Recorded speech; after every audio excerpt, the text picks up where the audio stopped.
Riders of the Purple Sage by Zane Grey. Chapter 1. Lassiter.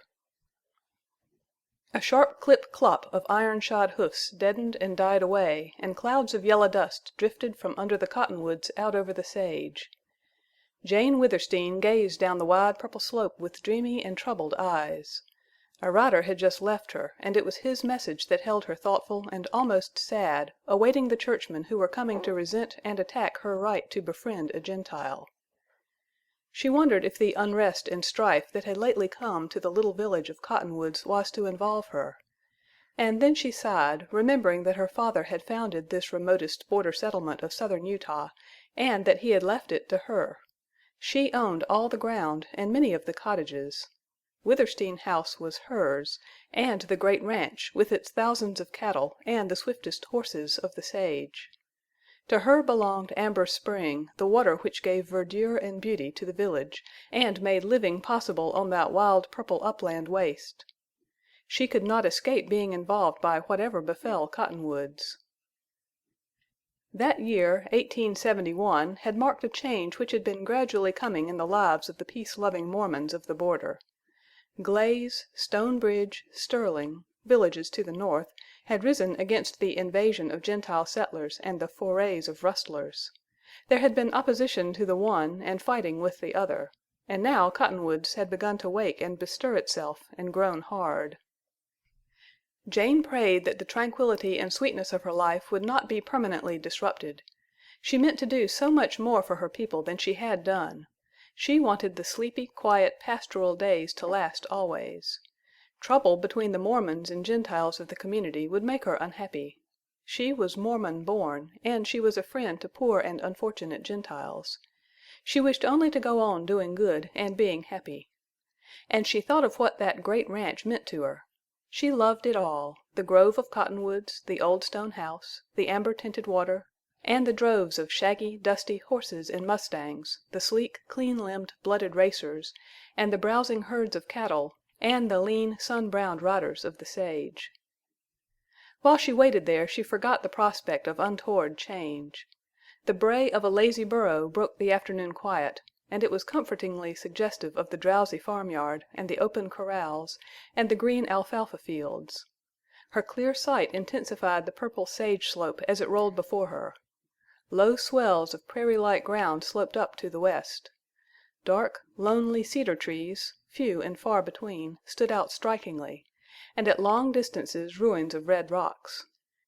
Farther on, up the gradual slope, rose a broken wall, a huge monument looming dark purple and stretching its solitary mystic way, a wavering line that faded in the north. Here to the westward was the light and color and beauty. Northward the slope descended to a dim line of cañons from which rose an uphinging of earth, not mountainous, but a vast heave of purple uplands with ribbed and fan-shaped walls, castle-crowned cliffs, and gray escarpments. Over it all crept the lengthening, waning afternoon shadows. The rapid beat of hoofs recalled Jane Withersteen to the question at hand. A group of riders cantered up the lane, dismounted, and threw their bridles. They were 7 in number, and Tull, the leader, a tall, dark man, was an elder of Jane's church. "Did you get my message?" he asked, curtly. "Yes," replied Jane. "I sent word I'd give that rider Venters half an hour to come down to the village. He didn't come." "He knows nothing of it," said Jane. "I didn't tell him. I've been waiting here for you." "Where is Venters?" "I left him in the courtyard." "Here, Jerry," called Tull, turning to his men, "take the gang and fetch Venters out here if you have to rope him." The dusty-booted and long-spurred riders clanked noisily into the grove of cottonwoods and disappeared in the shade. "Elder Tull, what do you mean by this?" demanded Jane. "If you must arrest Venters, you might have the courtesy to wait till he leaves my home. And if you do arrest him, it will be adding insult to injury. It's absurd to accuse Venters of being mixed up in that shooting fray in the village last night. He was with me at the time. Besides, he let me take charge of his guns. You're only using this as a pretext. What do you mean to do to Venters?" "I'll tell you presently," replied Tull. "But first tell me why you defend this worthless rider." "Worthless!" exclaimed Jane, indignantly. "He's nothing of the kind. He was the best rider I ever had. There's not a reason why I shouldn't champion him, and every reason why I should. It's no little shame to me, Elder Tull, that through my friendship he has roused the enmity of my people and become an outcast. Besides, I owe him eternal gratitude for saving the life of little Fay." "I've heard of your love for Fay Larkin, and that you intend to adopt her. But Jane Withersteen, the child is a Gentile." "Yes. But, Elder, I don't love the Mormon children any less because I love a Gentile child. I shall adopt Fay if her mother will give her to me." "I'm not so much against that. You can give the child Mormon teaching," said Tull.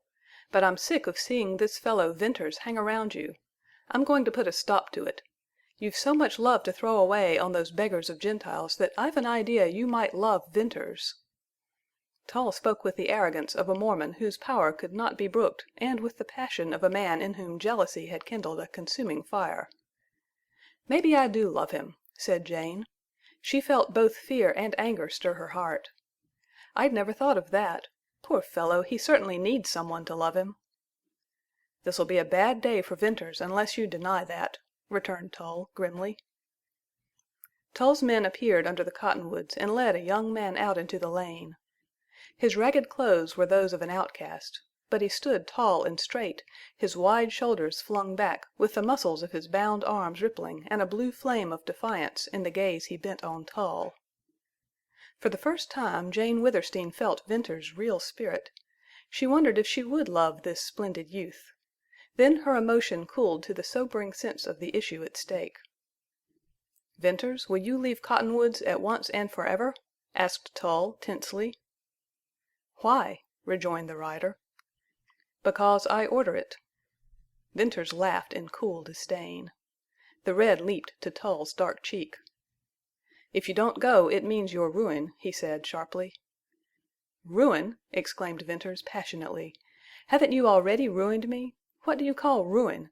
A year ago I was a rider. I had horses and cattle of my own. I had a good name in Cottonwoods. And now when I come into the village to see this woman you set your men on me.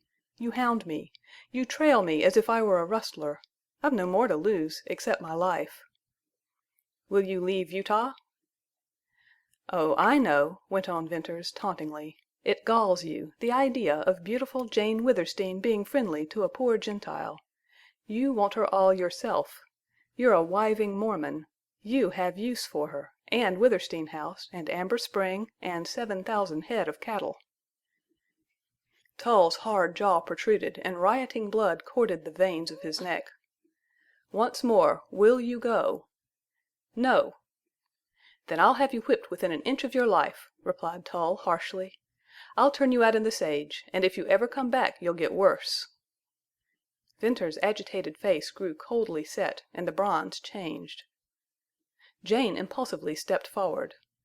"Oh, Elder Tull!" she cried. "You won't do that!" Tull lifted a shaking finger toward her. "That'll do from you. Understand, you'll not be allowed to hold this boy to a friendship that's offensive to your bishop. Jane Withersteen, your father left you wealth and power. It has turned your head. You haven't yet come to see the place of Mormon women. We've reasoned with you, borne with you. We've patiently waited. We've let you have your fling, which is more than I ever saw granted to a Mormon woman. But you haven't come to your senses. Now, once for all, you can't have any further friendship with Venters. He's going to be whipped, and he's got to leave Utah." "Oh, don't whip him! It would be dastardly!" implored Jane, with slow certainty of her failing courage. Tull always blunted her spirit, and she grew conscious that she had feigned a boldness which she did not possess. He loomed up now in different guise, not as a jealous suitor, but embodying the mysterious despotism she had known from childhood, the power of her creed. "Venters, will you take your whipping here, or would you rather go out in the sage?" asked Tull. He smiled a flinty smile that was more than inhuman, yet seemed to give out of its dark aloofness a gleam of righteousness. "I'll take it here if I must," said Venters. "But, by God, Tull, you'd better kill me outright. That'll be a dear whipping for you and your praying Mormons. You'll make me another Lassiter." The strange glow, the austere light which radiated from Tull's face, might have been a holy joy at the spiritual conception of exalted duty. But there was something more in him, barely hidden, a something personal and sinister, a deep of himself, an engulfing abyss. As his religious mood was fanatical and inexorable, so would his physical hate be merciless. "Elder, I repent my words," Jane faltered. The religion in her, the long habit of obedience, of humility, as well as agony of fear, spoke in her voice. "Spare the boy," she whispered. "You can't save him now," replied Tull stridently. Her head was bowing to the inevitable. She was grasping the truth when suddenly there came an inward constriction, a hardening of gentle forces within her breast. Like a steel bar it was stiffening all that had been soft and weak in her. She felt a birth in her of something new and unintelligible. Once more her strained gaze sought the sage slopes. Jane Withersteen loved that wild and purple wilderness. In times of sorrow it had been her strength.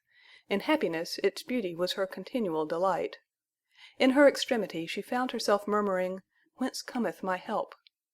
It was a prayer, as if forth from those lonely purple reaches and walls of red and clefts of blue might ride a fearless man, neither creed bound nor creed mad, who would hold up a restraining hand in the faces of her ruthless people. The restless movements of Tull's men suddenly quieted down. Then followed a low whisper, a rustle, a sharp exclamation. "Look!" said one, pointing to the west. "A rider!" Jane Withersteen wheeled and saw a horseman, silhouetted against the western sky, come riding out of the sage. He had ridden down from the left, in the golden glare of the sun, and had been unobserved till close at hand. An answer to her prayer! "Do you know him? Does anyone know him?" questioned Tull hurriedly. His men looked, and one by one shook their heads. "He's come from far," said one. "That's a fine hoss," said another. "A strange rider." "Huh! He wears black leather," added a fourth. With a wave of his hand, enjoining silence, Tull stepped forward in such a way that he concealed Venters. The rider reined in his mount, and with a lithe, forward-slipping action appeared to reach the ground in one long step. It was a peculiar movement in its quickness and inasmuch that while performing it the rider did not swerve in the slightest from a square front to the group before him. "Look!" hoarsely whispered one of Tull's companions. "He packs 2 black-butted guns, low down. They're hard to see. Black agin them black chaps." "A gunman!" whispered another. "Fellers, careful now about moving your hands." The stranger's slow approach might have been a mere leisurely manner of gait or the cramped short steps of a rider unused to walking. Yet, as well, it could have been the guarded advance of one who took no chances with men. "Hello, stranger," called Tull. No welcome was in this greeting, only a gruff curiosity. The rider responded with a curt nod. The wide brim of a black sombrero cast a dark shade over his face. For a moment he closely regarded Tull and his comrades, and then, halting in his slow walk, he seemed to relax. "Evenin', ma'am," he said to Jane, and removed his sombrero with quaint grace. Jane, greeting him, looked up into a face that she trusted instinctively, and which riveted her attention. It had all the characteristics of the range riders, the leanness, the red burn of the sun, and the set changelessness that came from years of silence and solitude. But it was not these which held her, rather the intensity of his gaze, a strained weariness, a piercing wistfulness of keen gray sight, as if the man was forever looking for that which he never found. Jane's subtle woman's intuition, even in that brief instant, felt a sadness, a hungering, a secret. "Jane Withersteen, ma'am?" he inquired. "Yes," she replied. "The water here is yours?" "Yes." "May I water my horse?" "Certainly. There's the trough." "But maybe if you knew who I was—" He hesitated with his glance on the listening men. "Maybe you wouldn't let me water him, though I ain't askin' none for myself." "Stranger, it doesn't matter who you are. Water your horse. And if you're thirsty and hungry, come into my house." "Thanks, ma'am. I can't accept for myself, but for my tired horse—" Trampling of hoofs interrupted the rider. More restless movements on the part of Tull's men broke up the little circle, exposing the prisoner Venters. Maybe I've kind of hindered something for a few moments, perhaps?" inquired the rider. "Yes," replied Jane Withersteen with a throb in her voice. She felt the drawing power of his eyes, and then she saw him look at the bound Venters, and at the men who held him, and their leader. "In this here country all the rustlers and thieves and cutthroats and gun-throwers and all-round no-good men just happen to be Gentiles. Ma'am, which of the no-good class does that young feller belong to?" "He belongs to none of them. He's an honest boy." "You know that, ma'am?" "Yes, yes." "Then what has he done to get tied up that way?" His clear and distinct question, meant for Tull as well as for Jane Withersteen, stilled the restlessness and brought a momentary silence. "Ask him," replied Jane, her voice rising high. The rider stepped away from her, moving out with the same slow, measured stride in which he had approached, and the fact that his action placed her wholly to one side and him no nearer to Tull and his men had a penetrating significance. "Young feller, speak up," he said to Venters. "Here, stranger, this is none of your mix," began Tull. "Don't try any interference. You've been asked to drink and eat. That's more than you'd have got in any other village of the Utah border. Water your horse and be on your way." "Easy, easy. I ain't interferin' yet," replied the rider. The tone of his voice had undergone a change. A different man had spoken. Where in addressing Jane he had been mild and gentle, now, with his first speech to Tull, he was dry, cool, biting. "I've just stumbled onto a queer deal. 7 Mormons all packin' guns, and a Gentile tied with rope, and a woman who swears by his honesty. Queer, ain't that?" "Queer or not, it's none of your business," retorted Tull. "Where I was raised a woman's word was law. I ain't quite outgrowed that yet." Tull fumed between amaze and anger. "Meddler, we have a law here something different from woman's whim—Mormon law. Take care you don't transgress it." "To hell with your Mormon law!" The deliberate speech marked the rider's further change, this time from kindly interest to an awakening menace. It produced a transformation in Tull and his companions. The leader gasped and staggered backward at a blasphemous affront to an institution he held most sacred. The man Jerry, holding the horses, dropped the bridles and froze in his tracks. Like posts, the other men stood watchful-eyed, arms hanging rigid, all waiting. "Speak up now, young man. What have you done to be roped that way?" "It's a damned outrage!" burst out Venters. "I've done no wrong. I've offended this Mormon elder by being a friend to that woman."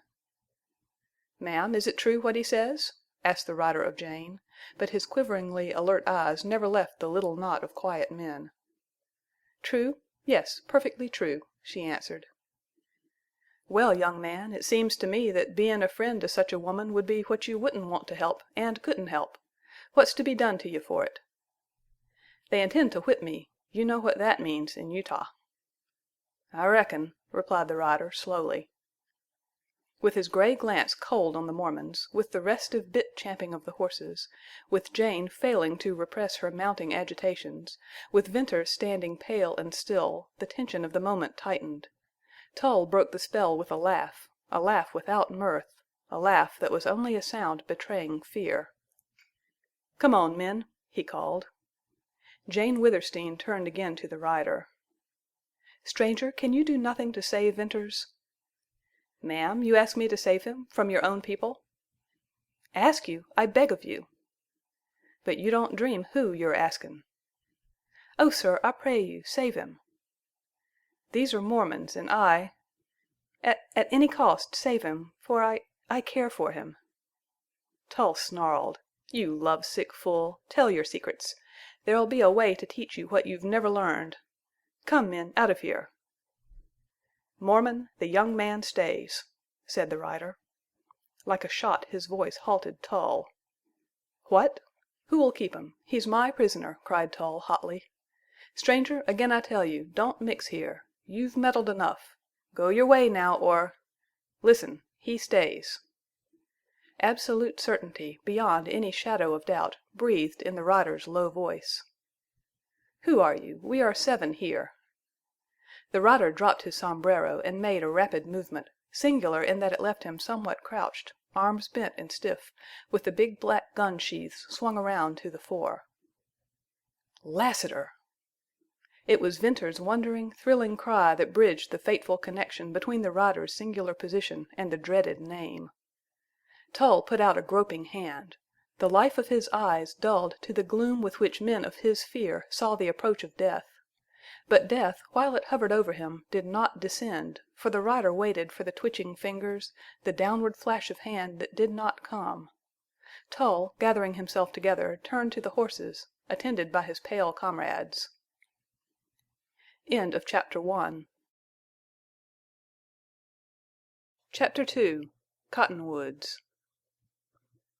Venters appeared too deeply moved to speak the gratitude his face expressed, and Jane turned upon the rescuer and gripped his hands. Her smiles and tears seemingly dazed him. Presently, as something like calmness returned, she went to Lassiter's weary horse. "I will water him myself," she said, and she led the horse to a trough under a huge old cottonwood. With nimble fingers she loosened the bridle and removed the bit. The horse snorted and bent his head. The trough was of solid stone, hollowed out, moss-covered, and green, and wet and cool, and the clear brown water that fed it spouted and splashed from a wooden pipe. "He has brought you far today?" "Yes, ma'am, a matter of over 60 miles, maybe 70. "A long ride, a ride that—Ah! He is blind!" "Yes, ma'am," replied Lassiter. "What blinded him?" "Some men once roped and tied him, and then held white iron close to his eyes." "Oh! Men? You mean devils. Were they your enemies, Mormons?" "Yes, ma'am." "To take revenge on a horse! Lassiter, the men of my creed are unnaturally cruel. To my everlasting sorrow I confess it. They have been driven, hated, scourged till their hearts have hardened. But we women hope and pray for the time when our men will soften." "Beggin' your pardon, ma'am, that time will never come." "Oh, it will! Lassiter, do you think Mormon women wicked? Has your hand been against them, too?" "No. I believe Mormon women are the best and noblest, the most long-sufferin', and the blindest, unhappiest women on earth." "Ah!" She gave him a grave, thoughtful look. "Then you will break bread with me?" Lassiter had no ready response, and he uneasily shifted his weight from one leg to another, and turned his sombrero round and round in his hands. "Ma'am," he began presently, "I reckon your kindness of heart makes you overlook things. Perhaps I ain't well known hereabouts, but back up north there's Mormons who'd rest uneasy in their graves at the idea of me sittin' to table with you." "I dare say. But will you do it anyway?" she asked. "Maybe you have a brother or relative who might drop in and be offended, and I wouldn't want to—" "I've not a relative in Utah that I know of. There's no one with a right to question my actions." She turned smilingly to Venters. "You will come in, Bern, and Lassiter will come in. We'll eat and be merry while we may." "I'm only wonderin' if Tull and his men'll raise a storm down in the village," said Lassiter in his last weakening stand. "Yes, he'll raise the storm, after he has prayed," replied Jane. "Come." She led the way, with the bridle of Lassiter's horse over her arm. They entered a grove and walked down a wide path shaded by great, low-branching cottonwoods. The last rays of the setting sun sent golden bars through the leaves.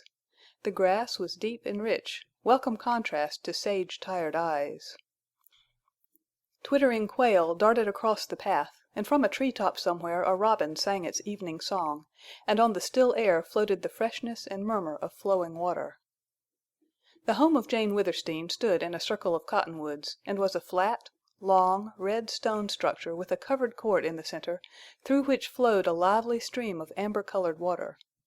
In the massive blocks of stone and heavy timbers and solid doors and shutters showed the hand of a man who had builded against pillage and time; and in the flowers and mosses lining the stone-bedded stream, in the bright colors of rugs and blankets on the court floor, and the cozy corner with hammock and books, and the clean linen table, showed the grace of a daughter who lived for happiness and the day at hand. Jane turned Lassiter's horse loose in the thick grass. "You will want him to be near you," she said, "or I'd have him taken to the alfalfa fields." At her call appeared women who began at once to bustle about, hurrying to and fro setting the table. Then Jane, excusing herself, went within.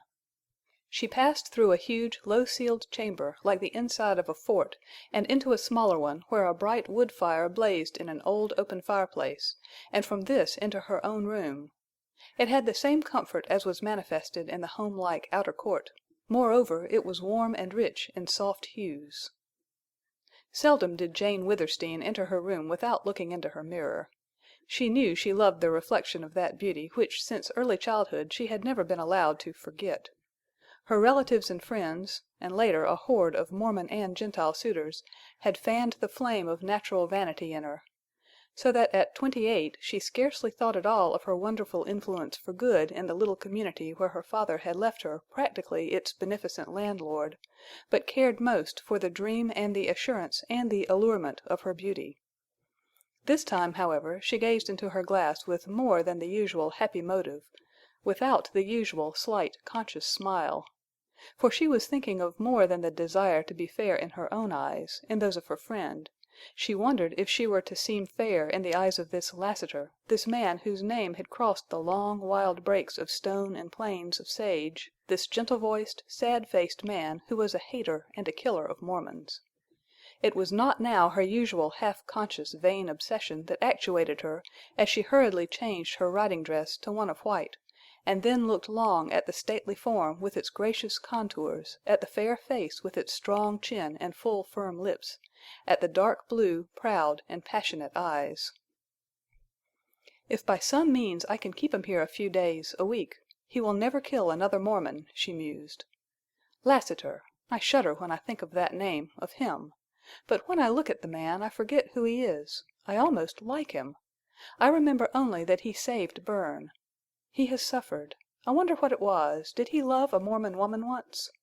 How splendidly he championed us poor misunderstood souls. Somehow he knows, much."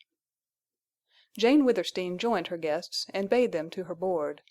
Dismissing her woman, she waited upon them with her own hands. It was a bountiful supper and a strange company. On her right sat the ragged and half-starved Venters, and though blind eyes could have seen what he counted for in the sum of her happiness, yet he looked the gloomy outcast his allegiance had made him, and about him there was the shadow of the ruin presaged by Tull. On her left sat black leather-garbed Lassiter, looking like a man in a dream. Hunger was not with him, nor composure, nor speech, and when he twisted in frequent unquiet movements the heavy guns that he had not removed knocked against the table legs. If it had been otherwise possible to forget the presence of Lassiter, those telling little jars would have rendered it unlikely. And Jane Withersteen talked and smiled and laughed with all the dazzling play of lips and eyes that a beautiful, daring woman could summon to her purpose. When the meal ended and the men pushed back their chairs, she leaned closer to Lassiter and looked square into his eyes. "Why did you come to Cottonwoods?" Her question seemed to break a spell. The rider arose as if he had just remembered himself and had tarried longer than his wont. "Ma'am, I have hunted all over the southern Utah and Nevada for something, and through your name I learned where to find it, here in Cottonwoods." "My name! Oh, I remember. You did know my name when you spoke first. Well, tell me where you heard it, and from whom." "At the little village, Glaze I think it's called, some 50 miles or more west of here. And I heard it from a Gentile, a rider who said you'd know where to tell me to find—" "What?" she demanded, imperiously, as Lassiter broke off. "Milly Erne's grave," he answered low, and the words came with a wrench. Venters wheeled in his chair to regard Lassiter in amazement, and Jane slowly raised herself in white, still wonder. "Milly Erne's grave?" she echoed in a whisper. "What did you know of Milly Erne, my best beloved friend, who died in my arms? What were you to her?" "Did I claim to be anything?" he asked. "I know people, relatives, who have long wanted to know where she's buried, that's all." "Relatives? She never spoke of relatives except a brother who was shot in Texas. Lassiter, Milly Erne's grave is in a secret burying ground on my property." "Will you take me there? You'll be offendin' Mormons worse than by breakin' bread with me." "Indeed, yes, but I'll do it. Only we must go unseen. To-morrow, perhaps." "Thank you, Jane Withersteen," replied the rider, and he bowed to her and stepped backward out of the court. "Will you not stay, sleep under my roof?" she asked. "No, ma'am, and thanks again. I never sleep indoors. And even if I did, there's that gatherin' storm in the village below. No, no, I'll go to the sage. I hope you won't suffer none for your kindness to me." "Lassiter," said Venters with a half-bitter laugh, "my bed, too, is the sage. Perhaps we may meet out there." "Mebbe so. But the sage is wide, and I won't be near. Good night." At Lassiter's low whistle the black horse whinnied and carefully picked his blind way out of the grove. The rider did not bridle him, but walked beside him, leading him by touch of hand, and together they passed slowly into the shade of the cottonwoods. "Jane, I must be off soon," said Venters. "Give me my guns. If I'd had my guns—" "Either my friend or the elder of my church would be lying dead," she interposed. "Tull would be, surely." "Oh, you fierce-blooded savage youth! Can't I teach you forbearance, mercy? Bern, it's divine to forgive your enemies. 'Let not the sun go down upon thy wrath.' Hush! Talk to me no more of mercy or religion, after today. Today this strange coming of Lassiter left me still a man, and now I'll die a man. Give me my guns." Silently she went into the house, to return with a heavy cartridge belt and gun-filled sheath and a long rifle. These she handed to him, and as he buckled on the belt she stood before him in silent eloquence. "Jane," he said, in gentler voice, "don't look so. I'm not going out to murder your churchman. I'll try to avoid him and all his men. But can't you see I've reached the end of my rope? Jane, you're a wonderful woman. Never was there a woman so unselfish and good. Only you're blind in one way. Listen!" From behind the grove came the clicking sound of horses in a rapid trot. "Some of your riders," he continued. "It's getting time for the night shift. Let us go out to the bench in the grove and talk there." It was still daylight in the open, but under the spreading cottonwoods shadows were obscuring the lanes. Venters drew Jane off from one of these into a shrub-lined trail, just wide enough for the two to walk abreast, and in a roundabout way led her far from the house to a knoll on the edge of the grove. Here in a secluded nook was a bench from which, through an opening in the treetops, could be seen the sage slope and the wall of rock and the dim lines of cañons. Jane had not spoken since Venters had shocked her with his first harsh speech, but all the way she had clung to his arm, and now, as he stopped and laid his rifle against the bench, she still clung to him. "Jane, I'm afraid I must leave you." "Bern!" she cried. "Yes, it looks that way. My position is not a happy one. I can't feel right. I've lost all." "I'll give you anything you—" "Listen, please. When I say loss, I don't mean what you think. I mean loss of good will, good name. That which would have enabled me to stand up in this village without bitterness. Well, it's too late. Now, as to the future, I think you'd do best to give me up. Tull is implacable. You ought to see from his intention today that—but you can't see. Your blindness, your damned religion. Jane, forgive me. I'm sore within and something rankles. Well, I fear that invisible hand will turn its hidden work to your ruin." "Invisible hand? Bern!" "I mean your bishop." Venters said it deliberately and would not release her as she started back. "He's the law. The edict went forth to ruin me. Well, look at me. It'll now go forth to compel you to the will of the church." "You wrong Bishop Dyer. Tull is hard, I know, but then he has been in love with me for years." "Oh, your faith and your excuses! You can't see what I know, and if you did see it you'd not admit it to save your life. That's the Mormon of you.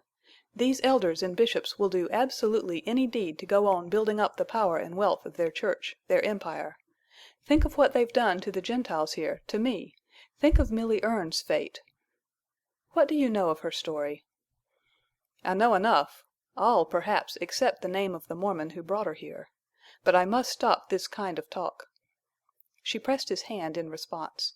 He helped her to a seat beside him on the bench, and he respected a silence that he divined was full of woman's deep emotion beyond his understanding. It was the moment when the last ruddy rays of the sunset brightened momentarily before yielding to twilight. And for Venters the outlook before him was in some sense similar to a feeling of his future, and with searching eyes he studied the beautiful purple, barren waste of sage. Here was the unknown and the perilous. The whole scene impressed Venters as a wild, austere, and mighty manifestation of nature. And as it somehow reminded him of his prospect in life, so it suddenly resembled the woman near him, only in her there were greater beauty and peril, a mystery more unsolvable, and something nameless that numbed his heart and dimmed his eye. "Look, a rider!" exclaimed Jane, breaking the silence. "Can that be Lassiter?" Venters moved his glance once more to the west. A horseman showed dark on the skyline, then merged into the color of the sage. "It might be, but I think not. That fellow was coming in. One of your riders, more likely. Yes, I see him clearly now. And there's another. I see them, too. Jane, your riders seem as many as the bunches of sage. I ran into 5 yesterday, way down near the trail to Deception Pass. They were with the white herd. You still go to that cañon? Bern, I wish you wouldn't. Oldring and his rustlers live somewhere down there." "Well, what of that?" "Tull has already hinted to your frequent trips into Deception Pass." "I know." Venters uttered a short laugh. "He'll make a rustler of me next. But, Jane, there's no water for 50 miles after I leave here, and the nearest is in the cañon. I must drink and water my horse. There, I see more riders. They are going out. The red herd is on the slope toward the pass." Twilight was fast falling. A group of horsemen crossed the dark line of low ground to become more distinct as they climbed the slope. The silence broke to a clear call from an incoming rider, and, almost like the peal of a hunting horn, floated back the answer. The outgoing riders moved swiftly, came sharply into sight as they topped a ridge to show wild and black above the horizon, and then passed down, dimming into the purple of the sage. "I hope they don't meet Lassiter," said Jane. "So do I," replied Venters. "By this time the riders of the night shift know what happened today. But Lassiter will likely keep out of their way." "Bern, who is Lassiter? He's only a name to me, a terrible name." "Who is he? I don't know, Jane. Nobody I ever met knows him. He talks a little like a Texan, like Milly Erne. Did you note that?" "Yes. How strange of him to know of her! And she lived here 10 years and has been dead, too. Bern, what do you know of Lassiter? Tell me what he has done, why you spoke of him to Tull, threatening to become another Lassiter yourself." "Jane, I only heard things, rumors, stories, most of which I disbelieved. At Glaze his name was known, but none of the riders or ranchers I knew there ever met him. At Stone Bridge I never heard him mentioned. But at Sterling and villages north of there he was spoken of often. I've never been in a village which he had been known to visit. There were many conflicting stories about him and his doings. Some said he had shot up this and that Mormon village, and others denied it. I'm inclined to believe he has, and you know how Mormons hide the truth. But there was one feature about Lassiter upon which all agree, that he was what riders in this country call a gunman. He's a man with a marvelous quickness and accuracy in the use of a Colt. And now that I've seen him I know more. Lassiter was born without fear. I watched him with eyes which saw him my friend. I'll never forget the moment I recognized him from what had been told me of his crouch before the draw. It was then I yelled his name.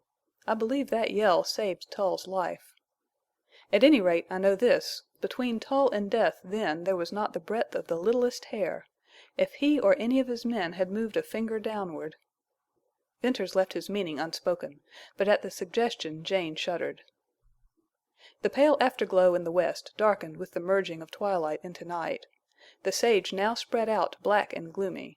One dim star glimmered in the southwest sky. The sound of trotting horses had ceased, and there was silence broken only by a faint, dry pattering of cottonwood leaves in the soft night wind. Into this peace and calm suddenly broke the high-keyed yelp of a coyote, and from far off in the darkness came the faint answering note of a trailing mate. "Hello, the sage dogs are barking," said Venters. "I don't like to hear them," replied Jane. "At night, sometimes when I lie awake listening to the long mourn or breaking bark or wild howl, I think of you asleep somewhere in the sage, and my heart aches." "Jane, you couldn't listen to sweeter music, nor could I have a better bed." "Just think, men like Lassiter and you have no home, no comfort, no rest, no place to lay your weary heads. Well, let us be patient. Tull's anger may cool, and time may help us. You might do some service to the village, who can tell? Suppose you discovered the long unknown hiding place of Oldring and his band, and told it to my riders. That would disarm Tull's ugly hints and put you in favor. For years my riders have trailed the tracks of stolen cattle. You know as well as I how dearly we've paid for our ranges in this wild country. Oldring drives our cattle down into the network of deceiving cañons, and somewhere far to the north or east he drives them up and out to Utah markets. If you will spend time in Deception Pass, try to find the trails." "Jane, I've thought of that. I'll try." "I must go now. And it hurts, for now I'll never be sure of seeing you again. But tomorrow, Bern?" "Tomorrow, surely. I'll watch for Lassiter and ride in with him." "Good night." Then she left him and moved away, a white, gliding shape that soon vanished in the shadows. Venters waited until the faint slam of a door assured him she had reached the house, and then, taking up his rifle, he noiselessly slipped through the bushes, down the knoll, and on under the dark trees to the edge of the grove. The sky was now turning from gray to blue. Stars had begun to lighten the earlier blackness, and from the wide, flat sweep before him blew a cool wind, fragrant with the breath of sage. Keeping close to the edge of the cottonwoods, he went swiftly and silently westward. The grove was long, and he had not reached the end when he heard something that brought him to a halt. Low, padded thuds told him horses were coming this way. He sank down in the gloom, waiting, listening. Much before he had expected, judging from sound, to his amazement he descried horsemen near at hand. They were riding along the border of the sage, and instantly he knew the hoofs of the horses were muffled. Then the pale starlight afforded him indistinct sight of the riders, but his eyes were keen and used to the dark, and by peering closely he recognized the huge bulk and black-bearded visage of Oldring, and the lithe, supple form of the rustler's lieutenant, a masked rider. They passed on, the darkness swallowed them. Then, farther out on the sage, a dark, compact body of horsemen went by, almost without sound, almost like specters, and they, too, melted into the night. End of Chapter 2. Chapter 3. Amber Spring. No unusual circumstance was it for Oldring and some of his men to visit Cottonwoods in the broad light of day, but for him to prowl about in the dark with the hoofs of his horses muffled meant that mischief was brewing. Moreover, to Venters the presence of the masked rider with Oldring seemed especially ominous. For about this man there was mystery. He seldom rode through the village, and when he did ride through it was swiftly. Riders seldom met by day on the sage, but wherever he rode there always followed deeds as dark and mysterious as the mask he wore. Oldring's band did not confine themselves to the rustling of cattle. Venters lay low in the shade of the cottonwoods, pondering this chance meeting, and not for many moments did he consider it safe to move on. Then, with sudden impulse, he turned the other way and went back along the grove. When he reached the path leading to Jane's home, he decided to go down to the village. So he hurried onward, with quick, soft steps. Once beyond the grove, he entered the one and only street. It was wide, lined with tall poplars, and under each row of trees, inside the footpath, were ditches where ran the water from Jane Withersteen's spring. Between the trees twinkled lights of cottage candles, and far down flared bright windows of the village stores. When Venters got closer to these, he saw knots of men standing together in earnest conversation. The usual lounging on the corners and benches and steps was not in evidence. Keeping in the shadow, Venters went closer and closer until he could hear voices, but he could not distinguish what was said.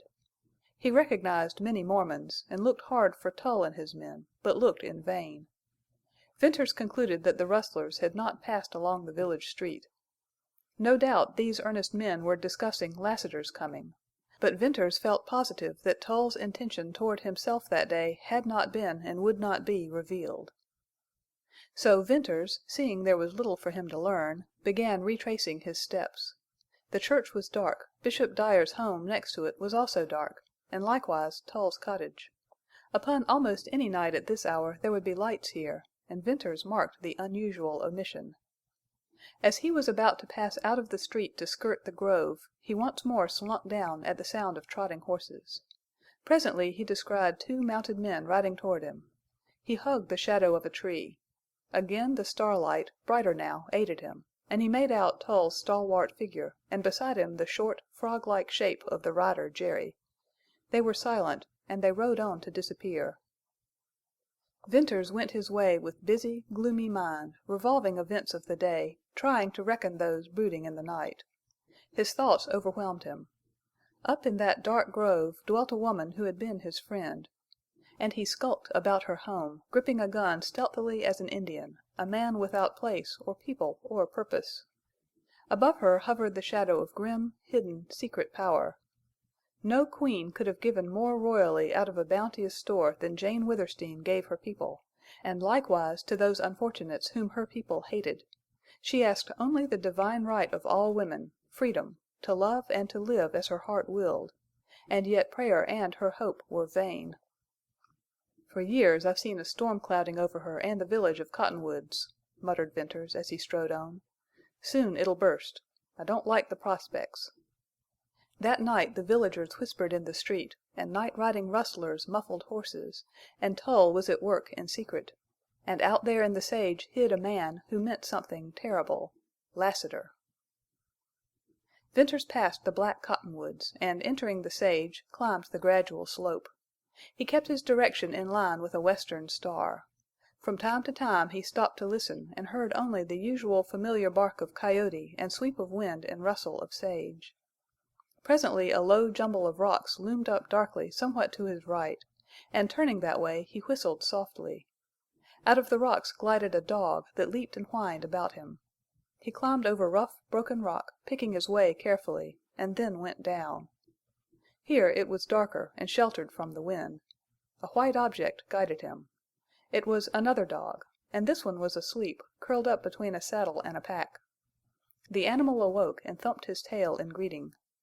Venters placed the saddle for a pillow, rolled in his blankets with his face upward to the stars. The white dog snuggled close to him. The other whined and pattered a few yards to the rise of ground and there crouched on guard. And in that wild covert Venters shut his eyes under the great white stars and intense vaulted blue, bitterly comparing their loneliness to his own, and fell asleep. When he awoke, day had dawned and all about him was bright steel gray. The air had a cold tang. Arising, he greeted the fawning dogs and stretched his cramped body, and then, gathering together bunches of dead sage sticks, he lighted a fire. Strips of dry beef held to the blaze for a moment served him and the dogs. He drank from a canteen. There was nothing else in his outfit. He had grown used to a scant fire. Then he sat over the fire, palms outspread, and waited. Waiting had been his chief occupation for months, and he scarcely knew what he waited for, unless it was the passing of the hours. But now he sensed action in the immediate present. The day promised another meeting with Lassiter and Jane, perhaps news of the rustlers. On the morrow he meant to take the trail to Deception Pass. And while he waited he talked to his dogs. He called them Ring and Whitie. They were sheepdogs, half collie, half deerhound, superb in build, perfectly trained. It seemed that in his fallen fortunes these dogs understood the nature of their value to him, and governed their affection and faithfulness accordingly. Whitie watched him with somber eyes of love, and Ring, crouched on the little rise of ground above, kept tireless guard. When the sun rose, the white dog took the place of the other, and Ring went to sleep at his master's feet. By and by Venters rolled up his blankets and tied them and his meager pack together, then climbed out to look for his horse. He saw him, presently, a little way off in the sage, and went to fetch him. In that country where every rider boasted of a fine mount and was eager for a race, where thoroughbreds dotted the wonderful grazing ranges, Venters rode a horse that was sad proof of his misfortunes. Then, with his back against a stone, Venters faced the east, and, stick in hand and idle blade, he waited. The glorious sunlight filled the valley with purple fire. Before him, to left, to right, waving, rolling, sinking, rising, like low swells of a purple sea, stretched the sage. Out of the grove of cottonwoods, a green patch on the purple, gleamed the dull red of Jane Withersteen's old stone house. And from there extended the wide green of the village gardens and orchards marked by the graceful poplars, and farther down shone the deep, dark richness of the alfalfa fields. Numberless red and black and white dots speckled the sage, and these were cattle and horses. So, watching and waiting, Venters let the time wear away. At length he saw a horse rise above a ridge, and he knew it to be Lassiter's black. Climbing to the highest rock so that he would show against the skyline, he stood and waved his hat. The almost instant turning of Lassiter's horse attested to the quickness of that rider's eye. Then Venters climbed down, saddled his horse, tied on his pack, and, with a word to his dogs, was about to ride out to meet Lassiter, when he concluded to wait for him there, on higher ground, where the outlook was commanding. It had been long since Venters had experienced friendly greeting from a man. Lassiter's warmed in him something that had grown cold from neglect, and when he had returned it, with a strong grip of the iron hand that held his, and met the gray eyes, he knew that Lassiter and he were to be friends. "Venters, let's talk a while before we go down there," said Lassiter, slipping his bridle. "I ain't in no hurry. Them's sure fine dogs you've got."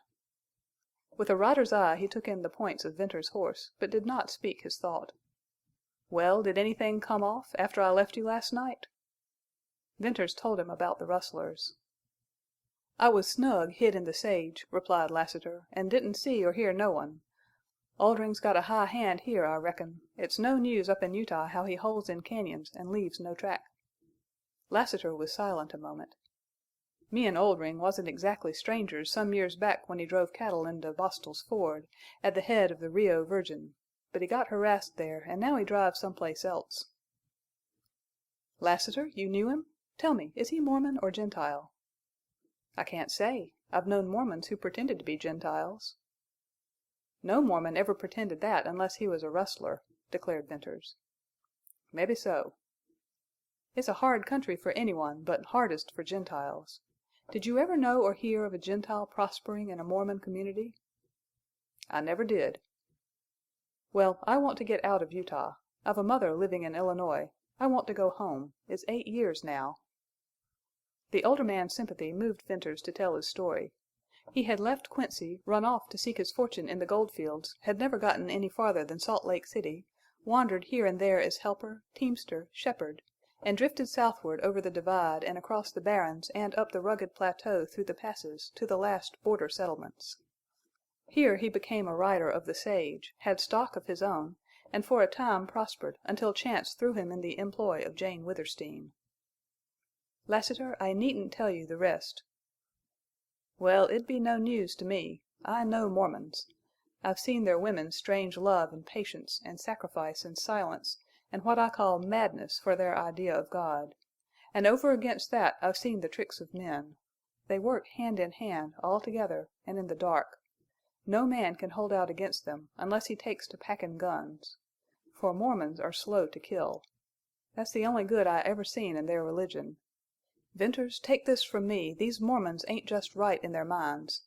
Else could a Mormon marry one woman when he already has a wife, and call it duty?"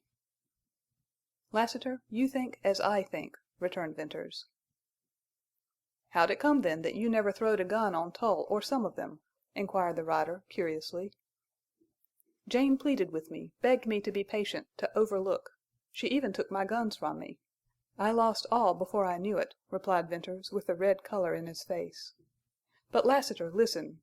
Out of the wreck I saved a Winchester, 2 Colts, and plenty of shells. I packed these down into Deception Pass. There, almost every day for 6 months, I have practiced with my rifle till the barrel burnt my hands. Practiced the draw, the firing of a Colt, hour after hour." "Now that's interestin' to me," said Lassiter, with a quick uplift of his head and a concentration of his gray gaze on Venters. "Could you throw a gun before you began that practicin'?" "Yes, and now—" Venters made a lightning swift movement. Lassiter smiled, and then his bronzed eyelids narrowed till his eyes seemed mere gray slits. "You'll kill Tull." He did not question, he affirmed. "I promised Jane Withersteen I'd try to avoid Tull. I'll keep my word. But sooner or later Tull and I will meet. As I feel now, if he even looks at me, I'll draw." "I reckon so. There'll be hell down there presently." He paused a moment and flicked a sagebrush with his quirt. "Venters, seein' as you're considerable worked up, tell me Milly Erne's story." Venters's agitation stilled to the trace of suppressed eagerness in Lassiter's query. "Milly Erne's story? Well, Lassiter, I'll tell you what I know. Milly Erne had been in Cottonwoods years when I first arrived there, and most of what I tell you happened before my arrival. I got to know her pretty well. She was a slip of a woman and crazy on religion. I conceived an idea that I never mentioned. I thought she was at heart more Gentile than Mormon. But she passed as a Mormon, and certainly she had the Mormon woman's locked lips.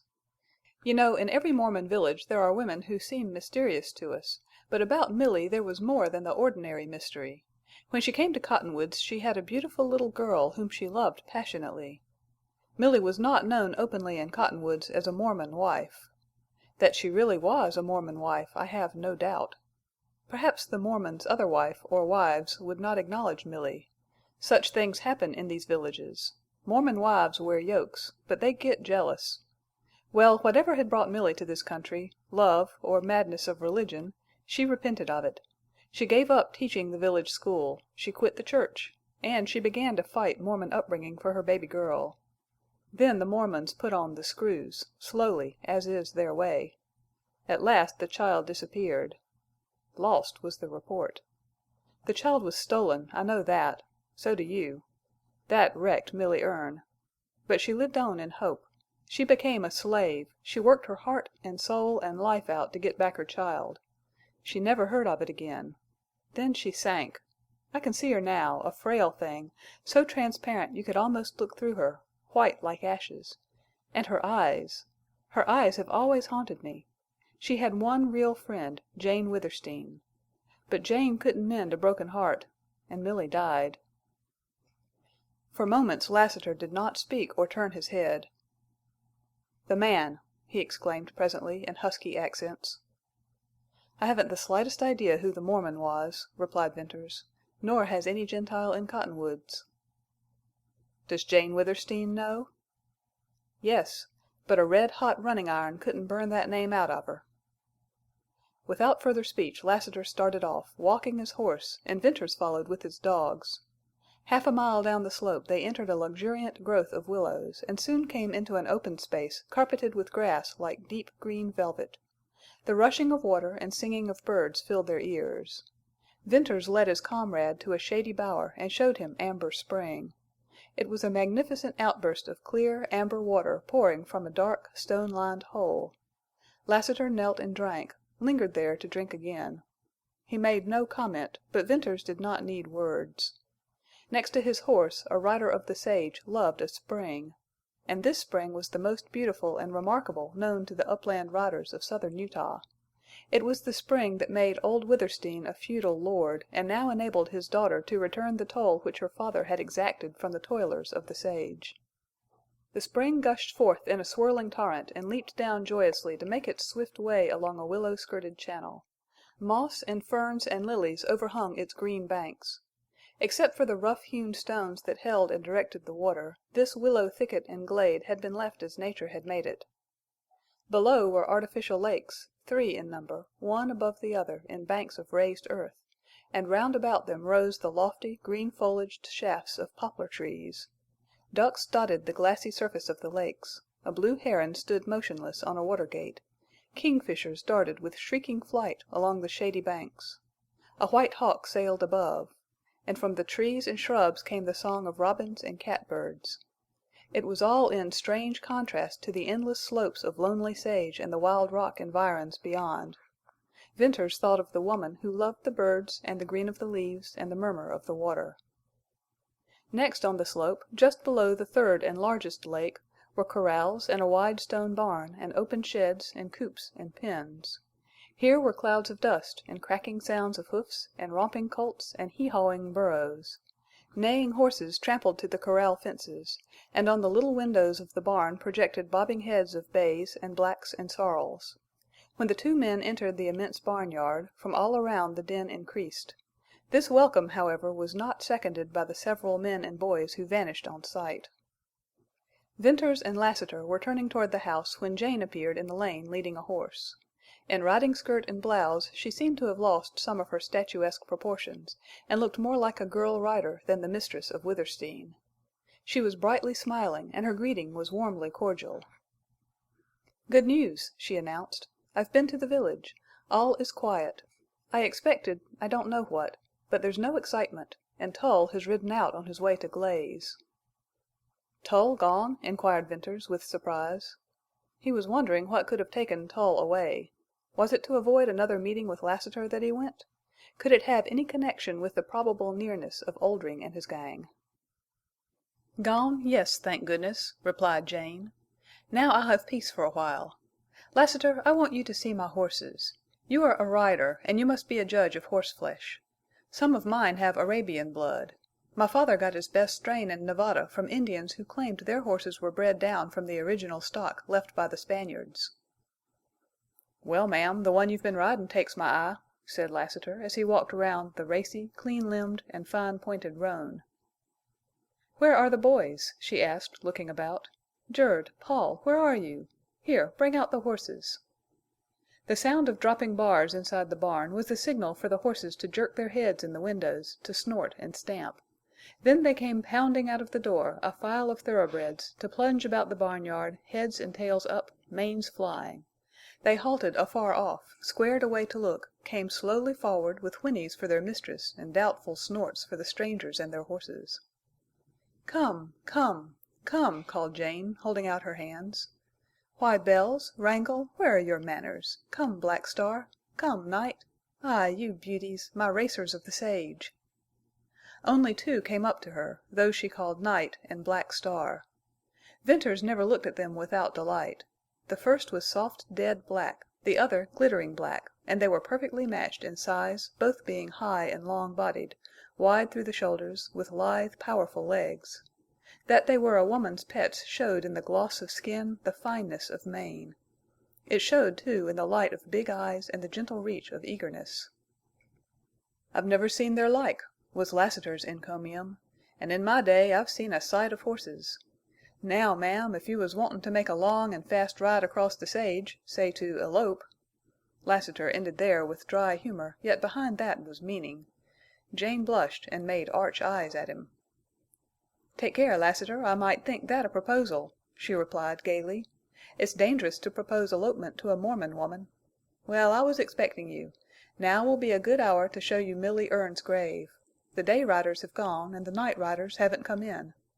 Bern, what do you make of that? Need I worry? You know I have to be made to worry." "Well, it's not usual for the night shift to ride in so late," replied Venters slowly, and his glance sought Lassiter's. "Cattle are usually quiet after dark. Still, I've known even a coyote to stampede your white herd." "I refuse to borrow trouble. Come," said Jane. They mounted, and, with Jane in the lead, rode down the lane, and, turning off into a cattle trail, proceeded westward.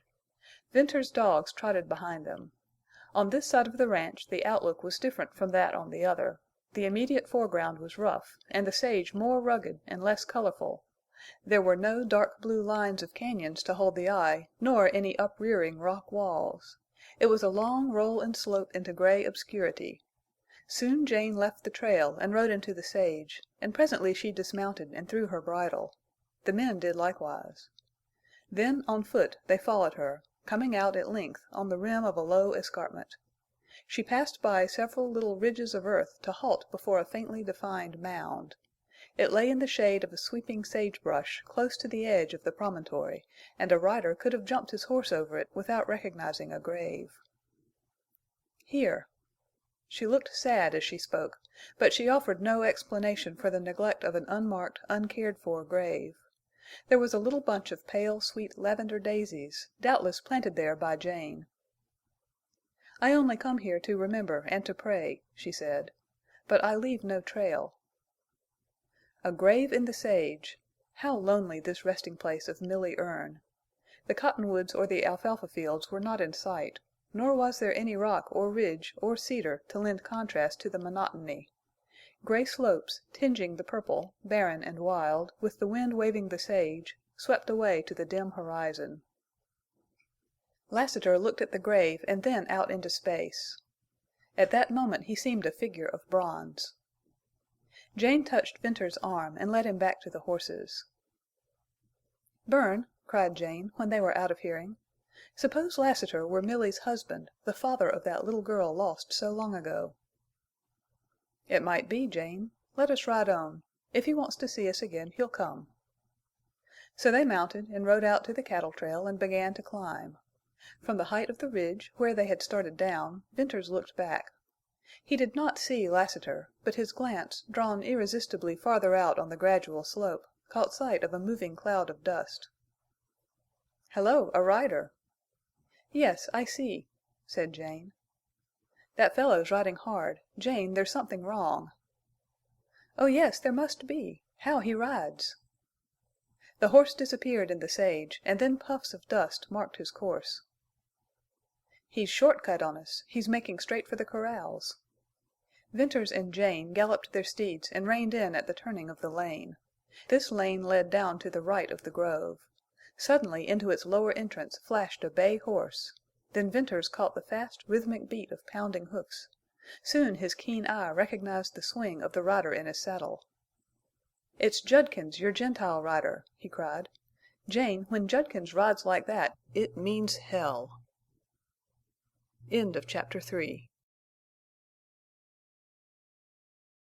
Chapter 4. Deception Pass.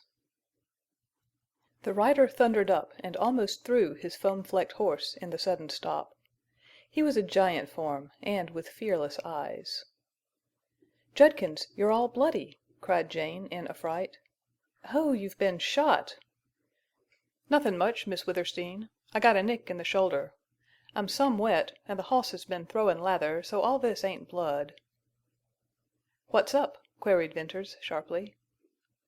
"Rustlers sloped off with the red herd." "Where are my riders?" demanded Jane.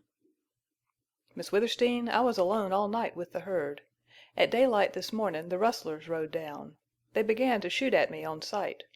They chased me hard and far, burnin' powder all the time, but I got away." "Jud, they meant to kill you," declared Venters.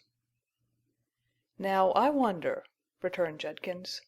"They wanted me bad, and it ain't regular for rustlers to waste time chasin' one rider." "Thank Heaven you got away," said Jane. "But my riders, where are they?" "I don't know. The night riders weren't there last night when I rode down, and this mornin' I met no day riders." "Judkins! Bern, they've been set upon, killed by Oldring's men." "I don't think so," replied Venters, decidedly.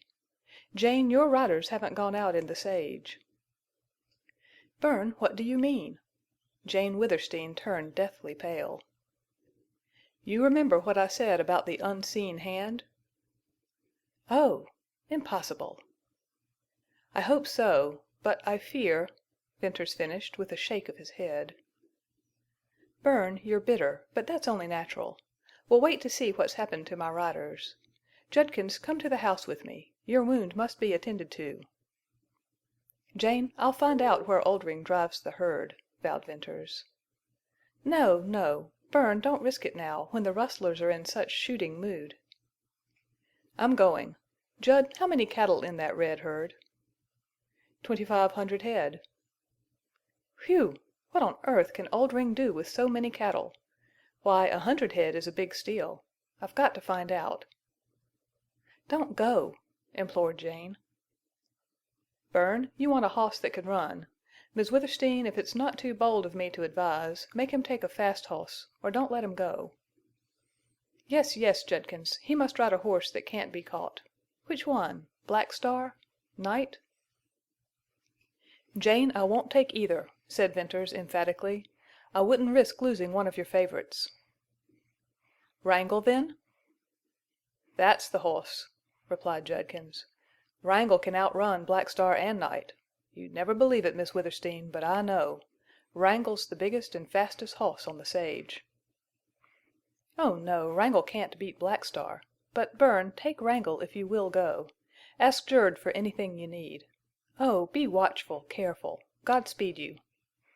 She clasped his hand, turned quickly away, and went down a lane with the rider. Venters rode to the barn and, leaping off, shouted for Jerd.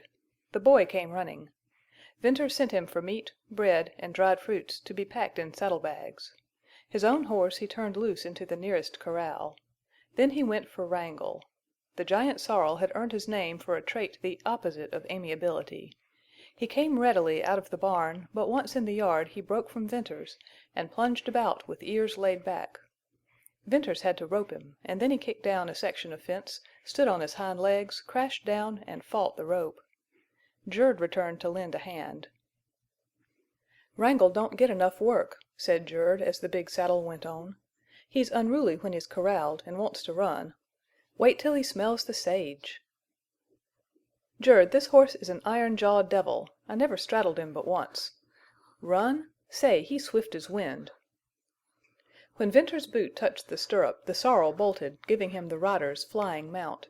The swing of this fiery horse recalled to Venters days that were not really long past, when he rode into the sage as the leader of Jane Withersteen's riders. Wrangle pulled hard on a tight rein. He galloped out of the lane, down the shady border of the grove, and hauled up at the watering trough, where he pranced and champed his bit. Venters got off and filled his canteen while the horse drank. The dogs, Ring and Whitie, came trotting up for their drink. Then Venters remounted and turned Wrangle toward the sage. A wide white trail wound away down the slope. One keen, sweeping glance told Venters that there was neither man nor horse nor steer within the limit of his vision, unless they were lying down in the sage. Ring loped in the lead, and Whitie loped in the rear. Wrangle settled gradually into an easy, swinging canter, and Venters's thoughts, now that the rush and flurry of the start were past, and the long miles stretched before him, reverted to a calm reckoning of late singular coincidences. There was the night ride of Tull's, which, viewed in the light of subsequent events, had a look of his covert machinations: Oldring and his masked rider and his rustlers riding muffled horses; the report that Tull had ridden out that morning with his man Jerry on the trail to Glaze; the strange disappearance of Jane Withersteen's riders; the unusually determined attempt to kill the one Gentile still in her employ, an intention frustrated, no doubt, only by Judkins's magnificent riding of her racer; and lastly the driving of the red herd. These events, to Venters's color of mind, had a dark relationship. Remembering Jane's accusation of bitterness, he tried hard to put aside his rancor in judging Tull. But it was bitter knowledge that made him see the truth. He had felt the shadow of an unseen hand; he had watched till he saw its dim outline, and then he had traced it to a man's hate, to the rivalry of a Mormon elder, to the power of a bishop, to the long, far-reaching arm of a terrible creed. That unseen hand had made its first move against Jane Withersteen.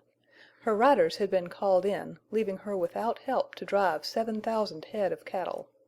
But to Venters it seemed extraordinary that the power which had called in these riders had left so many cattle to be driven by rustlers and harried by wolves. For hand in glove with that power was an insatiate greed. They were one and the same. "What can Oldring do with 2,500 head of cattle?" muttered Venters.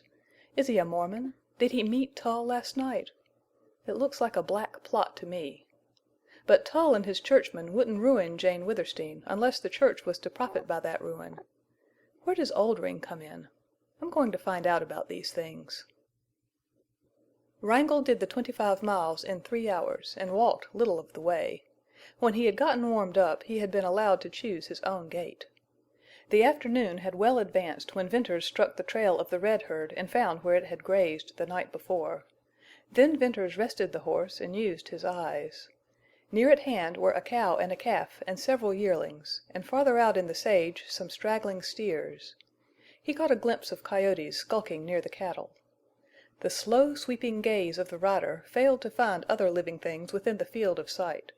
The sage about him was breast high to his horse, oversweet with its warm, fragrant breath, gray where it waved to the light, darker where the wind left it still, and beyond the wonderful haze purple lent by distance. Far across that wide waste began the slow lift of uplands through which Deception Pass cut its tortuous, many-canyoned way. Venters raised the bridle of his horse and followed the broad cattle trail. The crushed sage resembled the path of a monster snake. In a few miles of travel he passed several cows and calves that had escaped the drive. Then he stood on the last high bench of the slope with the floor of the valley beneath. The opening of the cañon showed in a break of the sage, and the cattle trail paralleled it as far as he could see.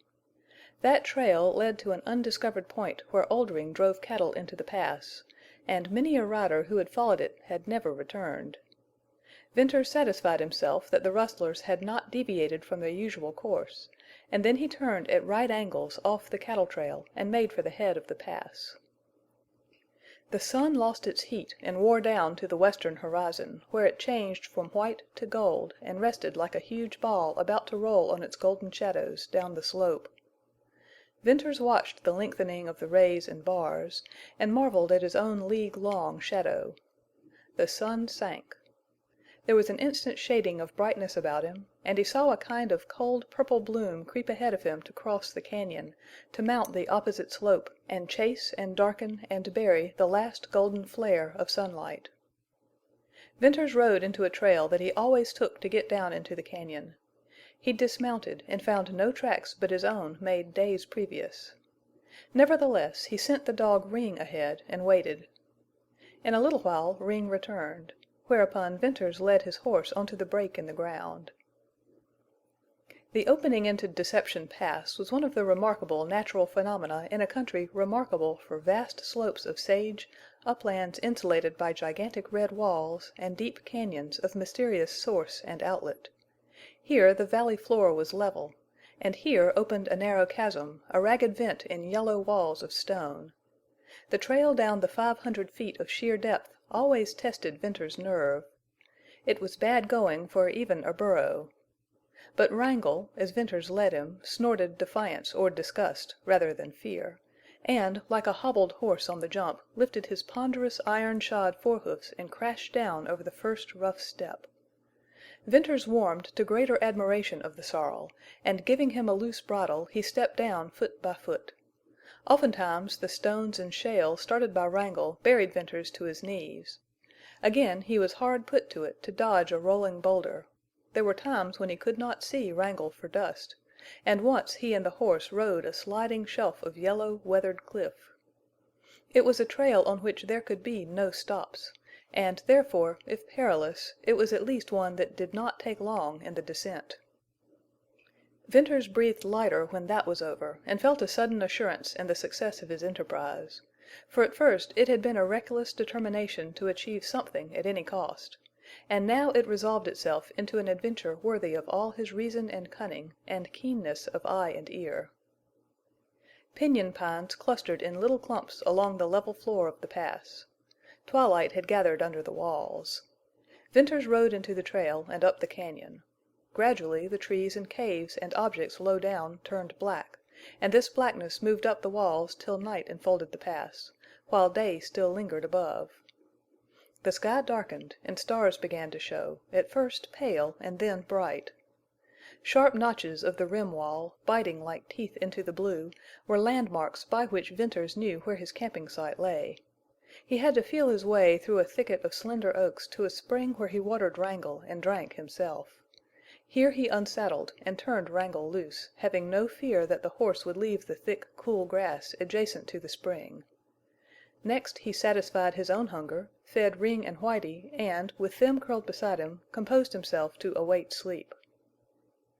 There had been a time when night in the high altitude of these Utah uplands had been satisfying to Venters, but that was before the oppression of enemies had made the change in his mind. As a rider guarding the herd he had never thought of the night's wildness and loneliness. As an outcast, now when the full silence set in, and the deep darkness, and trains of radiant stars shone cold and calm, he lay with an ache in his heart. For a year he had lived as a black fox, driven from his kind.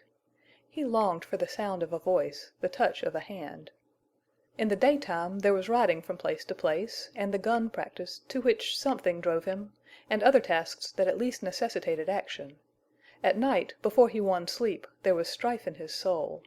He yearned to leave the endless sage slopes, the wilderness of cañons, and it was in the lonely night that this yearning grew unbearable. It was then that he reached forth to feel Ring or Whitie, immeasurably grateful for the love and companionship of two dogs. On this night the same old loneliness beset Venters, the old habit of sad thought and burning unquiet had its way. but from it evolved a conviction that his useless life had undergone a subtle change. He had sensed it first when Wrangle swung him up to the high saddle. He knew it now when he lay in the gateway of Deception Pass. He had no thrill of adventure, rather a gloomy perception of great hazard, perhaps death. He meant to find Oldring's retreat. The rustlers had fast horses, but none that could catch Wrangle. Venters knew no rustler could creep upon him at night when Ring and Whitie guarded his hiding place. For the rest, he had eyes and ears, and a long rifle and an unerring aim, which he meant to use. Strangely, his foreshadowing of change did not hold a thought of the killing of Tull. It related only to what was to happen to him in Deception Pass, and he could no more lift the veil of that mystery than tell where the trails led to in that unexplored cañon. Moreover, he did not care. And at length, tired out by stress of thought, he fell asleep. When his eyes unclosed, day had come again, and he saw the rim of the opposite wall tipped with the gold of sunrise. A few moments sufficed for the morning's simple camp duties. Near at hand he found Wrangle, and to his surprise the horse came to him. Wrangle was one of the horses that left his viciousness in the home corral. What he wanted was to be free of mules and burros and steers, to roll in dust patches, and then to run down the wide, open, windy sage plains, and at night browse and sleep in the cool wet grass of a spring hole. Jerd knew the sorrel when he said of him, "Wait till he smells the sage." Venters saddled and led him out of the oak thicket, and leaping astride rode up the cañon with Ring and Whitie trotting behind. An old grass-grown trail followed the course of a shallow wash where flowed a thin stream of water. The cañon was 100 rods wide, its yellow walls were perpendicular, it had abundant sage, and a scant growth of oak and piñon. For 5 miles it held to a comparatively straight bearing, and then began a heightening of rugged walls and a deepening of the floor. Beyond this point of sudden change in the character of the cañon Venters had never explored, and here was the real door to the intricacies of Deception Pass. He reined Wrangle to a walk, halted now and then to listen, and then proceeded cautiously with shifting and alert gaze. The cañon assumed proportions that dwarfed those of its first 10 miles. Venters rode on and on, not losing in the interest of his wide surroundings any of his caution or keen search for tracks or sight of living thing. If there ever had been a trail here, he could not find it. He rode through sage and clumps of piñon trees and grassy plots where long-petaled purple lilies bloomed. He rode through a dark constriction of the pass no wider than the lane in the grove at Cottonwoods. And he came out into a great amphitheater into which jutted huge towering corners of a confluence of intersecting cañons. Venters sat his horse, and with a rider's eye studied this wild cross-cut of huge stone gullies. Then he went on, guided by the course of running water. If it had not been for the main stream of water flowing north, he would never have been able to tell which of these many openings was a continuation of the pass. In crossing this amphitheater he went by the mouths of 5 cañons, fording little streams that flowed into the larger one. Gaining the outlet which he took to be the pass, he rode on again under overhanging walls. One side was dark in shade, the other light in sun. This narrow passageway turned and twisted and opened into a valley that amazed Venters. Here again was a sweep of purple sage, richer than upon the higher levels. The valley was miles long, several wide, and enclosed by unscalable walls. But it was the background of this valley that so forcibly struck him. Across the sage flat rose a strange upflinging of yellow rocks. He could not tell which were close and which were distant. Scrawled mounds of stone, like mountain waves, seemed to roll up to steep bare slopes and towers. In this plain of sage Venters flushed birds and rabbits, and when he had proceeded about a mile he caught sight of the bobbing white tails of a herd of running antelope. He rode along the edge of the stream which wound toward the western end of the slowly looming mounds of stone. The high slope retreated out of sight behind the nearer projection. To Venters the valley appeared to have been filled in by a mountain of melted stone that had hardened in strange shapes of rounded outline. He followed the stream till he lost it in a deep cut. Therefore Venters quit the dark slit which baffled further search in that direction, and rode out along the curved edge of stone where it met the sage. It was not long before he came to a low place, and here Wrangle readily climbed up. All about him was ridgy roll of wind-smoothed, rain-washed rock. Not a tuft of grass or a bunch of sage colored the dull rust yellow. He saw where, to the right, this uneven flow of stone ended in a blunt wall. Leftward from the hollow that lay at his feet, mounted a gradual, slow-swelling slope to a great height topped by leaning, cracked, and ruined crags. Not for some time did he grasp the wonder of that acclivity. It was no less than a mountainside, glistening in the sun like polished granite, with cedar trees springing as if by magic out of the denuded surface. Winds had swept it clear of weathered shale, and rains had washed it free of dust. Far up the curved slope its beautiful lines broke to meet the vertical rim wall, to lose its grace in a different order and color of rock, a stained yellow cliff of cracks and cave and seamed crags. And straight before Venters was a scene less striking but more significant to his keen survey. For beyond a mile of the bare hummocky rock began the valley of sage and the mouths of cañons, one of which surely was another gateway into the pass. He got off his horse and, giving the bridle to Ring to hold, he commenced a search for the cleft where the stream ran. He was not successful, and concluded the water dropped into an underground passage. Then he returned to where he had left Wrangle, and led him down off the stone to the sage. It was a short ride to the opening cañons. There was no reason for a choice of which one to enter. The one he rode into was a clear, sharp shaft in yellow stone 1,000 feet deep, with wonderful wind-worn caves low down and high above buttressed and turreted ramparts. Farther on Venters came into a region where deep indentations marked the line of cañon walls. These were huge, cove-like blind pockets, extending back to a sharp corner with a dense growth of underbrush and trees. Venters penetrated into one of these offshoots, and, as he had hoped, he found abundant grass. He had to bend the oak saplings to get his horse through. Deciding to make this a hiding place if he could find water, he worked back to the limit of the shelving walls. In a little cluster of silver spruces he found a spring. This enclosed nook seemed an ideal place to leave his horse and to camp at night, and from which to make stealthy trips on foot. The thick grass hid his trail. The dense growth of oaks in the opening would serve as a barrier to keep Wrangle in, if, indeed, the luxuriant browse would not suffice for that. So Venters, leaving Whitie with the horse, called Ring to his side, and rifle in hand worked his way out to the open. A careful photographing in mind of the formation of the bold outlines of rim rock assured him he would be able to return to his retreat even in the dark. Bunches of scattered sage covered the center of the cañon, and among these Venters threaded his way with the step of an Indian. At intervals he put his hand on the dog and stopped to listen. There was a drowsy hum of insects, but no other sound disturbed the warm midday stillness. Venters saw ahead a turn, more abrupt than any yet. Warily he rounded this corner, once again to halt bewildered. The cañon opened fan-shaped into a great oval of green and gray growths. It was the hub of an oblong wheel, and from it, at regular distances, like spokes, ran the outgoing cañons. Here a dull red color predominated over the fading yellow. The corners of wall bluntly rose, scarred and scrawled, to taper into towers and serrated peaks and pinnacled domes. Venters pushed on more heedfully than ever. Toward the center of this circle the sagebrush grew smaller and farther apart. He was about to sheer off to the right, where thickets and jumbles of fallen rock would afford him cover, when he ran right upon a broad cattle trail. Like a road it was, more than a trail, and the cattle tracks were fresh. What surprised him more, they were wet. He pondered over this feature. It had not rained. The only solution to this puzzle was that the cattle had been driven through water, and water deep enough to wet their legs. Suddenly Ring growled low. Venters rose cautiously and looked over the sage.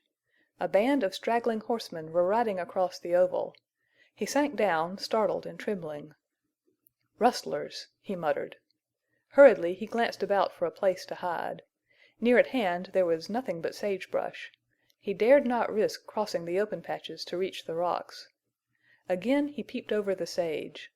The rustlers—4, 5, 7, 8 in all—were approaching, but not directly in line with him. That was relief for a cold deadness which seemed to be creeping inward along his veins. He crouched down with bated breath and held the bristling dog. He heard the click of iron-shod hoofs on stone, the coarse laughter of men, and then voices gradually dying away. Long moments passed. Then he rose. The rustlers were riding into a cañon. Their horses were tired, and they had several pack animals; evidently they had traveled far. Venters doubted that they were the rustlers who had driven the red herd. Oldring's band had split. Venters watched these horsemen disappear under a bold cañon wall.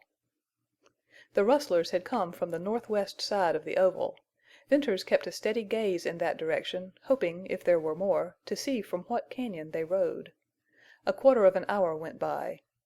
Reward for his vigilance came when he descried 3 more mounted men, far over to the north.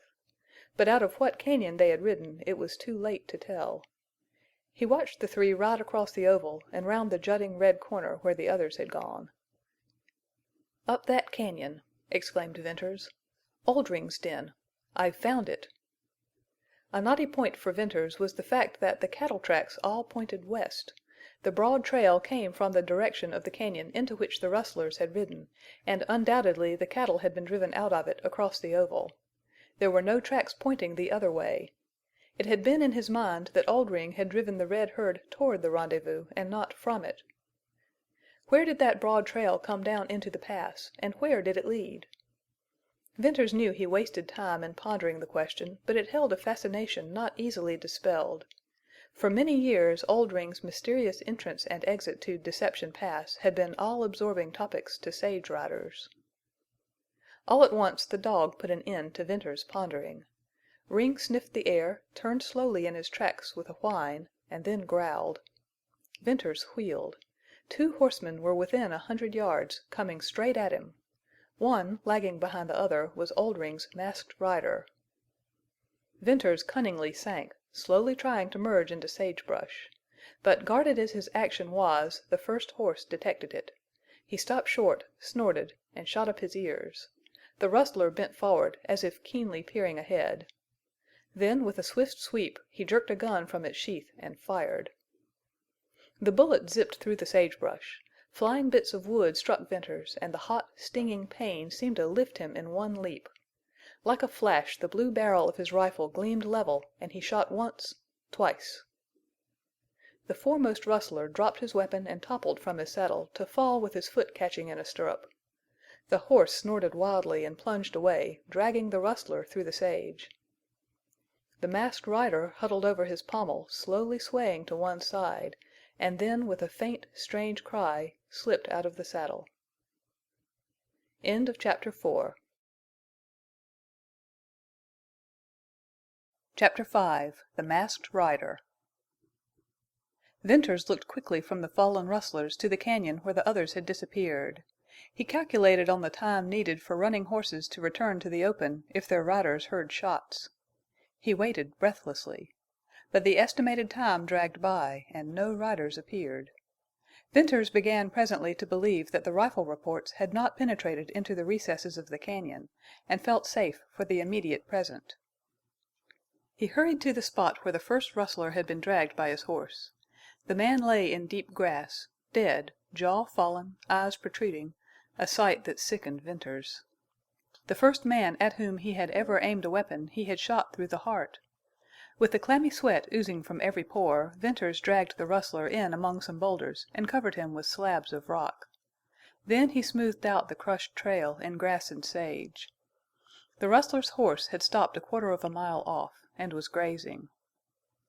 When Venters rapidly strode toward the masked rider, not even the cold nausea that gripped him could wholly banish curiosity. For he had shot Oldring's infamous lieutenant, whose face had never been seen. Venters experienced a grim pride in the feat. What would Tull say to this achievement of the outcast who rode too often to Deception Pass? Venters' curious eagerness and expectation had not prepared him for the shock he received when he stood over a slight, dark figure. The rustler wore the black mask that had given him his name, but he had no weapons. Venters glanced at the drooping horse. There were no gun sheaths on the saddle. "A rustler who didn't pack guns," muttered Venters. "He wears no belt. He couldn't pack guns in that rig. Strange." A low, gasping intake of breath and a sudden twitching of body told Venters the rider still lived. "He's alive. I've got to stand here and watch him die. And I shot an unarmed man." Shrinkingly Venters removed the rider's wide sombrero and the black cloth mask. This action disclosed bright chestnut hair, inclined to curl, and a white, youthful face. Along the lower line of cheek and jaw was a clear demarcation where the brown of tanned skin met the white that had been hidden from the sun. "Oh, he's only a boy! What? Can he be Oldring's Masked Rider?" The boy showed signs of returning consciousness. He stirred. His lips moved. A small brown hand clenched in his blouse. Venters knelt with a gathering horror of his deed. His bullet had entered the rider's right breast, high up to the shoulder. With hands that shook, Venters untied a black scarf and ripped open the blood-wet blouse. First he saw a gaping hole, dark red against a whiteness of skin from which welled a slender red stream. Then the graceful, beautiful swell of a woman's breast. "A woman!" he cried. "A girl! I've killed a girl!" She suddenly opened eyes that transfixed Venters. They were fathomless blue. Consciousness of death was there, a blended terror and pain, but no consciousness of sight. She did not see Venters. She stared into the unknown. Then came a spasm of vitality.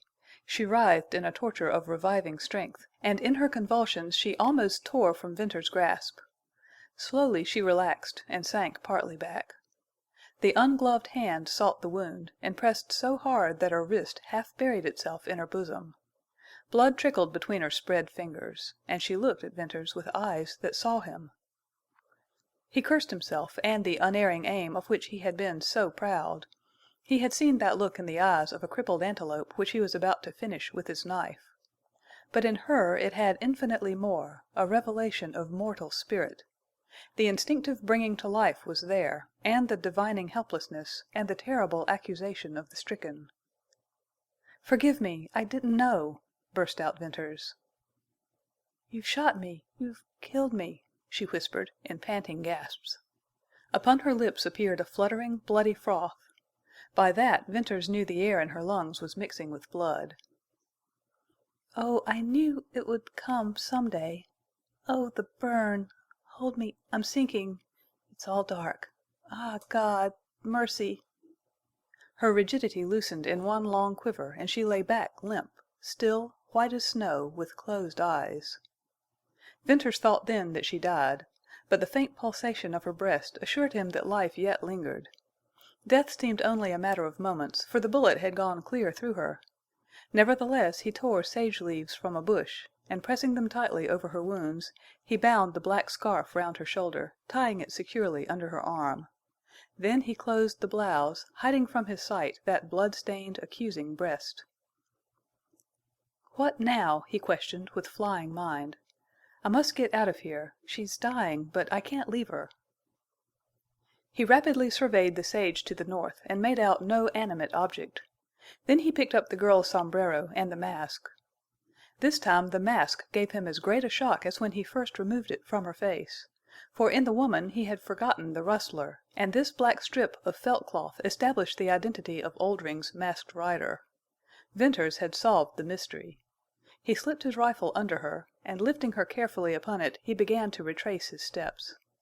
The dog trailed in his shadow, and the horse, that had stood drooping by, followed without a call. Venters chose the deepest tufts of grass and clumps of sage on his return. From time to time he glanced over his shoulder. He did not rest. His concern was to avoid jarring the girl and to hide his trail.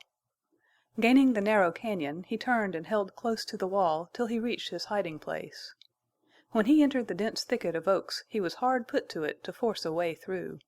But he held his burden almost upright, and by slipping sidewise and bending the saplings he got in. Through sage and grass he hurried to the grove of silver spruces. He laid the girl down, almost fearing to look at her. Though marble pale and cold, she was living. Venters then appreciated the tax that long carry had been to his strength. He sat down to rest. Whitie sniffed at the pale girl and whined and crept to Venters's feet. Ring lapped the water in the runway of the spring. Presently Venters went out to the opening, caught the horse, and leading him through the thicket, unsaddled him and tied him with a long halter. Wrangle left his browsing long enough to whinny and toss his head. Venters felt that he could not rest easily till he had secured the other rustler's horse, so, taking his rifle and calling for Ring, he set out. Swiftly yet watchfully he made his way through the cañon to the oval and out to the cattle trail. What few tracks might have betrayed him he obliterated, so only an expert tracker could have trailed him. Then, with many a wary, backward glance across the sage, he started to round up the rustler's horse. This was unexpectedly easy. He led the horse to lower ground, out of sight from the opposite side of the oval along the shadowy western wall, and so on into his cañon and secluded camp. The girl's eyes were open. A feverish spot burned in her cheeks. She moaned something unintelligible to Venters, but he took the movement of her lips to mean that she wanted water. Lifting her head, he tipped the canteen to her lips. After that she again lapsed into unconsciousness or a weakness which was its counterpart. Venters noted, however, that the burning flush had faded into the former pallor. The sun set behind the high cañon rim, and a cool shade darkened the walls. Venters fed the dogs and put a halter on the dead rustler's horse. He allowed Wrangle to browse free. This done, he cut spruce boughs and made a lean-to for the girl. Then, gently lifting her upon a blanket, he folded the sides over her. The other blanket he wrapped about his shoulders and found a comfortable seat against a spruce tree that upheld the little shack. Ring and Whitie lay near at hand, one asleep, the other watchful. Venters dreaded the night's vigil. At night his mind was active, and this time he had to watch and think and feel beside a dying girl whom he had all but murdered. 1,000 excuses he invented for himself, yet not one made any difference in his act or his self-reproach. It seemed to him that when night fell black he could see her white face so much more plainly. "She'll go presently," he said, "and be out of agony. Thank God!" Every little while certainty of her death came to him with a shock, and then he would bend over and lay his ear on her breast. Her heart still beat. The early night blackness cleared to the cold starlight. The horses were not moving, and no sound disturbed the deathly silence of the cañon. "I'll bury her here," thought Venters, "and let her grave be as much a mystery as her life was." For the girl's few words, the look of her eyes, the prayer, had strangely touched Venters. She was only a girl, he soliloquized. What was she to Oldring? Rustlers don't have wives, nor sisters, nor daughters. She was bad, that's all. But somehow—well, she may not have willingly become the companion of rustlers. That prayer of hers to God for mercy! Life is strange and cruel. I wonder if other members of Oldring's gang are women. Likely enough. But what was his game? Oldring's Masked Rider, a name to make villagers hide and lock their doors, a name credited with 12 murders, 100 forays, and 1,000 stealings of cattle. What part did the girl have in this? It may have served Oldring to create mystery. Hours passed. The white stars moved across the narrow strip of dark blue sky above. The silence awoke to the low hum of insects. Venters watched the immovable white face, and as he watched, hour by hour waiting for death, the infamy of her passed from his mind. He thought only of the sadness, the truth of the moment. Whoever she was, whatever she had done, she was young and she was dying. The after part of the night wore on interminably. The starlight failed, and the gloom blackened to the darkest hour. "She'll die at the gray of dawn," muttered Venters, remembering some old woman's fancy. The blackness paled to gray, and the gray lightened, and day peeped over the eastern rim. Venters listened at the breast of the girl. She still lived. Did he only imagine that her heart beat stronger, ever so slightly, but stronger? He pressed his ear closer to her breast, and he rose with his own pulse quickening. "If she doesn't die soon, she's got a chance, the barest chance to live," he said. He wondered if the internal bleeding had ceased. There was no more film of blood upon her lips, but no corpse could have been whiter. Opening her blouse, he untied the scarf and carefully picked away the sage leaves from the wound in her shoulder. It had closed. Lifting her lightly, he ascertained that the same was true of the hole where the bullet had come out. He reflected on the fact that clean wounds closed quickly in the healing upland air. He recalled instances of riders who had been cut and shot apparently to fatal issues, yet the blood had clotted, the wounds closed, and they had recovered. He had no way to tell if internal hemorrhage still went on, but he believed that it had stopped. Otherwise she would surely not have lived so long. He marked the entrance of the bullet, and concluded that it had just touched the upper lobe of her lung. Perhaps the wound in the lung had also closed. As he began to wash the bloodstains from her breast and carefully rebandage the wound, he was vaguely conscious of a strange, grave happiness in the thought that she might live. Broad daylight and a hint of sunshine high on the cliff rim to the west brought him to consideration of what he had better do. And while busy with his few camp tasks, he resolved the thing in his mind. It would not be wise for him to remain long in his present hiding place. And if he intended to follow the cattle trail and try to find the rustlers, he had better make a move at once. For he knew that rustlers, being riders, would not make much of a day's or night's absence from camp for one or two of their number. But when the missing ones failed to show up in reasonable time, there would be a search. And Venters was afraid of that. "A good tracker could trail me," he muttered. "And I'd be cornered here. Let's see. Rustlers are a lazy set when they're not on the ride. I'll risk it. Then I'll change my hiding place." He carefully cleaned and reloaded his guns. When he rose to go, he bent a long glance down upon the unconscious girl. Then, ordering Whitie and Ring to keep guard, he left the camp. The safest cover lay close under the wall of the cañon, and here through the dense thickets Venters made his slow, listening advance toward the oval. Upon gaining the wide opening he decided to cross it and follow the left wall till he came to the cattle trail. He scanned the oval as keenly as if hunting for antelope.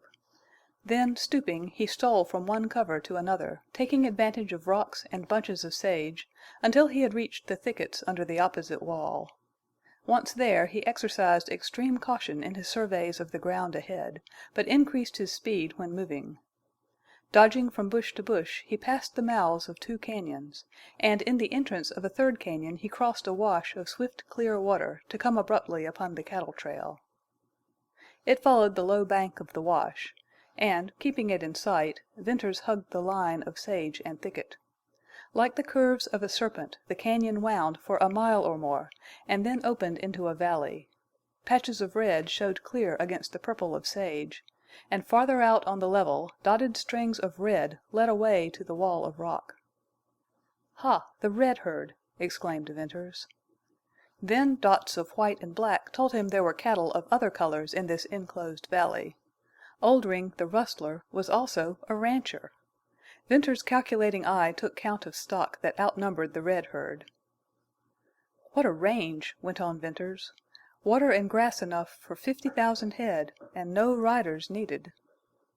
After his first burst of surprise and rapid calculation, Venters lost no time there, but slunk again into the sage on his back trail. With the discovery of Oldring's hidden cattle range had come enlightenment on several problems. Here the rustler kept his stock. Here was Jane Withersteen's red herd. Here were the few cattle that had disappeared from the cottonwood slopes during the last 2 years. Until Oldring had driven the red herd, his thefts of cattle for that time had not been more than enough to supply meat for his men. Of late no drives had been reported from Sterling or the villages north. And Venters knew that the riders had wondered at Oldring's inactivity in that particular field. He and his band had been active enough in their visits to Glaze and Cottonwoods. They always had gold, but of late the amount gambled away and drunk and thrown away in the villages had given rise to much conjecture. Oldring's more frequent visits had resulted in new saloons, and where there had formerly been one raid or shooting fray in the little hamlets, there were now many. Perhaps Oldring had another range farther on up the pass, and from there drove the cattle to distant Utah towns where he was little known. But Venters came finally to doubt this. And from what he had learned in the last few days, a belief began to form in Venters's mind that Oldring's intimidations of the villages and the mystery of the masked rider, with his alleged evil deeds, and the fierce resistance offered any trailing riders, and the rustling of cattle, these things were only the craft of the rustler chief to conceal his real life and purpose and work in Deception Pass. and like a scouting Indian Venters crawled through the sage of the oval valley, crossed trail after trail on the north side, and at last entered the cañon out of which headed the cattle trail, and into which he had watched the rustlers disappear.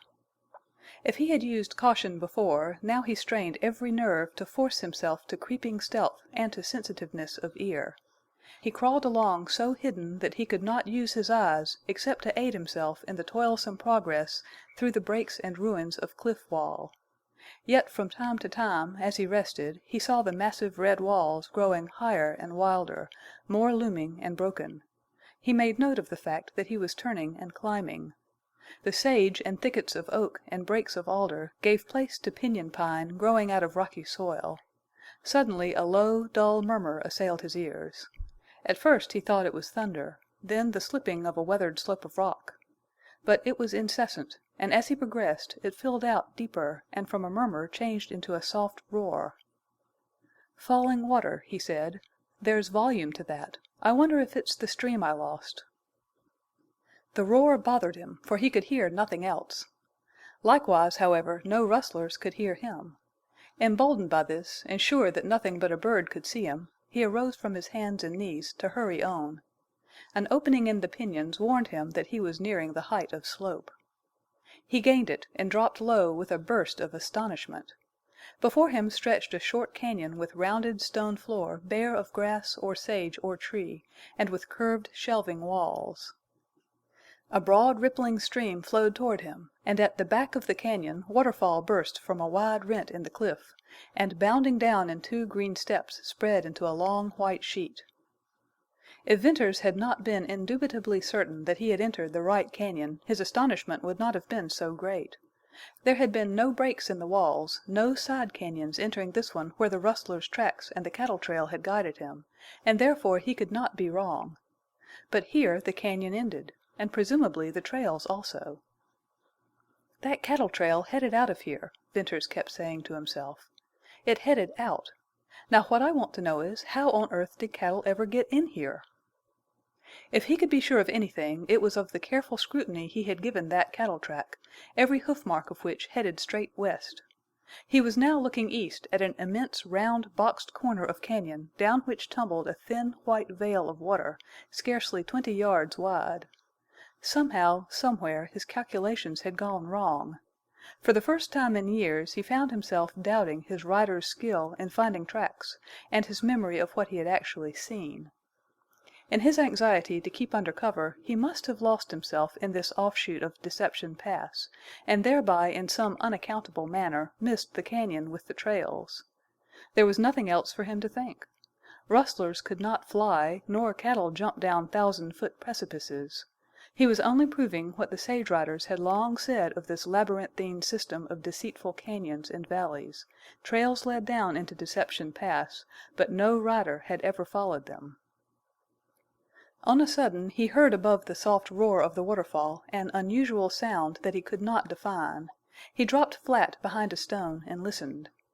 From the direction he had come swelled something that resembled a strange muffled pounding and splashing and ringing.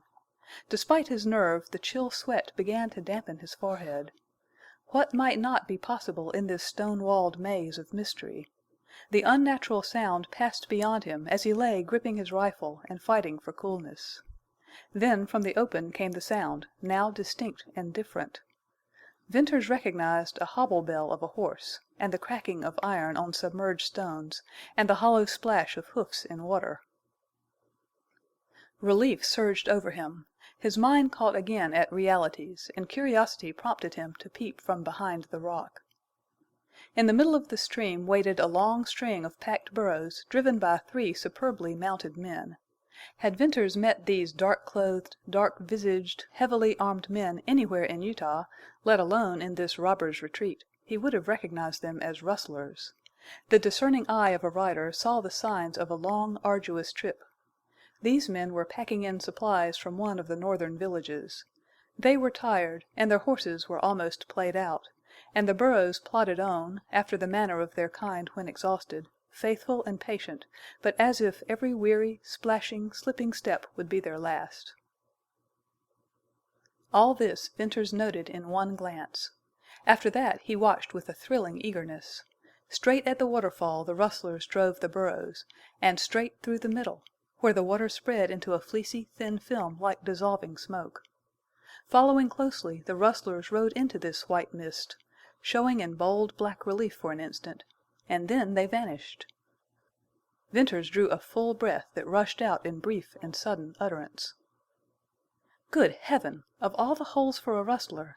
There's a cavern under that waterfall, and a passageway leading out to a cañon beyond. Oldring hides in there. He needs only to guard a trail leading down from the sage flat above. Little danger of this outlet to the pass being discovered. I stumbled on it by luck after I had given up. And now I know the truth of what puzzled me most, why that cattle trail was wet." He wheeled and ran down the slope and out to the level of the sagebrush. Returning, he had no time to spare, only now and then, between dashes, a moment when he stopped to cast sharp eyes ahead. The abundant grass left no trace of his trail. Short work he made of the distance to the circle of cañons. He doubted that he would ever see it again. He knew he never wanted to. Yet he looked at the red corners and towers with the eyes of a rider picturing landmarks never to be forgotten. Here he spent a panting moment in a slow circling gaze of the sage oval and the gaps between the bluffs. Nothing stirred except the gentle wave of the tips of the brush. Then he pressed on, past the mouths of several cañons and over ground new to him, now close under the eastern wall. This latter part proved to be easy traveling, well screened from possible observation from the north and west, and he soon covered it and felt safer in the deepening shade of his own cañon. Then the huge, notched bulge of red rim loomed over him, a mark by which he knew again the deep cove where his camp lay hidden. As he penetrated the thicket, safe again for the present, his thoughts reverted to the girl he had left there. The afternoon had far advanced. How would he find her? He ran into camp, frightening the dogs. The girl lay with wide-open, dark eyes, and they dilated when he knelt beside her. The flush of fever shone in her cheeks. He lifted her and held water to her dry lips, and felt an inexplicable sense of lightness as he saw her swallow in a slow, choking gulp. Gently he laid her back. "Who are you?" she whispered haltingly. "I'm the man who shot you," he replied. "You'll not kill me now?" "No, no." "What will you do with me?" "When you get better, strong enough, I'll take you back to the cañon where the rustlers ride through the waterfall." As with a faint shadow from a flitting wing overhead, the marble whiteness of her face seemed to change. "Don't take me back there." End of Chapter 5.